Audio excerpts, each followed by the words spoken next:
Okay, you guys, there are a lot of orthodox economic ideas that have screwed you. But one at the very top of my list of terrible ideas is the principle of marginal productivity. You're paid what you're worth. Everyone is.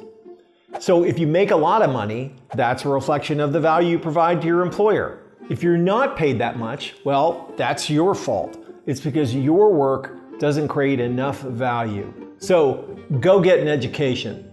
As a venture capitalist, I've managed, founded, or financed dozens of companies, and I've hired and managed hundreds of employees. So let me be the first to tell you that claim is bullshit. We never, ever pay people what they are worth. We pay them what they have the power to negotiate. And we never pay ourselves what we are worth. We pay ourselves as much as we can possibly get away with. In fact, John Bates Clark, the 19th century economist who invented this idea, was very clear about its usefulness to economic elites. If a man's pay is according to his product, he will not protest.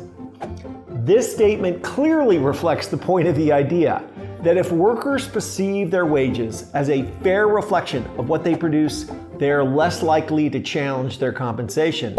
And equally, if they can be convinced that the rich are rich because they actually produce so much, they are much less likely to revolt.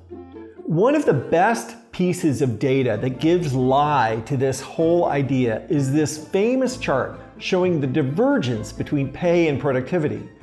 Workers have been producing more and more value, but their wages haven't risen to reflect that.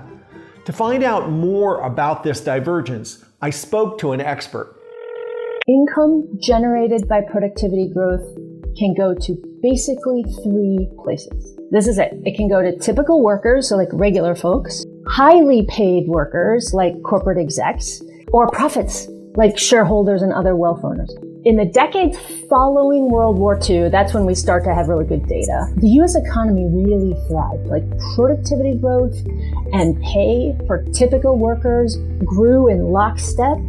Racial and gender gaps, they were large, but they actually shrank over this period. Growth was strong, living standards improved across the board. The sort of bottom fell out of that economic model starting in the 80s with the sort of ushering in of the neoliberal era.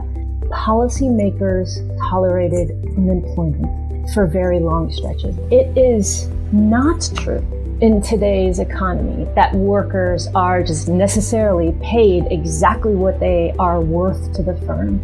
There's evidence after evidence after evidence that employers really do suppress wages below their market clearing wage, below their quote unquote efficient wage, and keep what's left over for themselves. The simple reality is that you are not paid what you are worth. You are paid what you have the power to negotiate. Power is the defining feature of economies. Those with it do well. Those without it rarely do. One of the real evils about this whole idea that people are paid what they're worth is the way it makes different pay rates for different jobs seem like they're totally natural. For example, we're all used to thinking of jobs in auto factories as being quote unquote good jobs, and jobs in service industries like restaurants as being bad jobs. But that is not because working in an auto factory is harder or better or more productive or more valuable than working in a restaurant.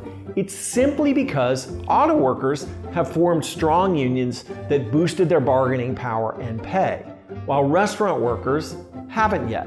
But the simple fact is that if we improve the bargaining power of restaurant workers so they got paid more money, those would be good jobs too. Any job can become a good job that supports the economy, as long as it pays enough. And that's exactly what we should be trying to do with policy. Make every job a good job so everyone is included in the economy. Instead, over the past decades, we've seen corporate profits go up and wages go down. And that is not because workers have become less productive or CEOs have become magically more productive. By justifying this as a natural, inevitable fact, the principle of marginal productivity, neoliberal economic theory in general, became essentially a protection racket for the rich.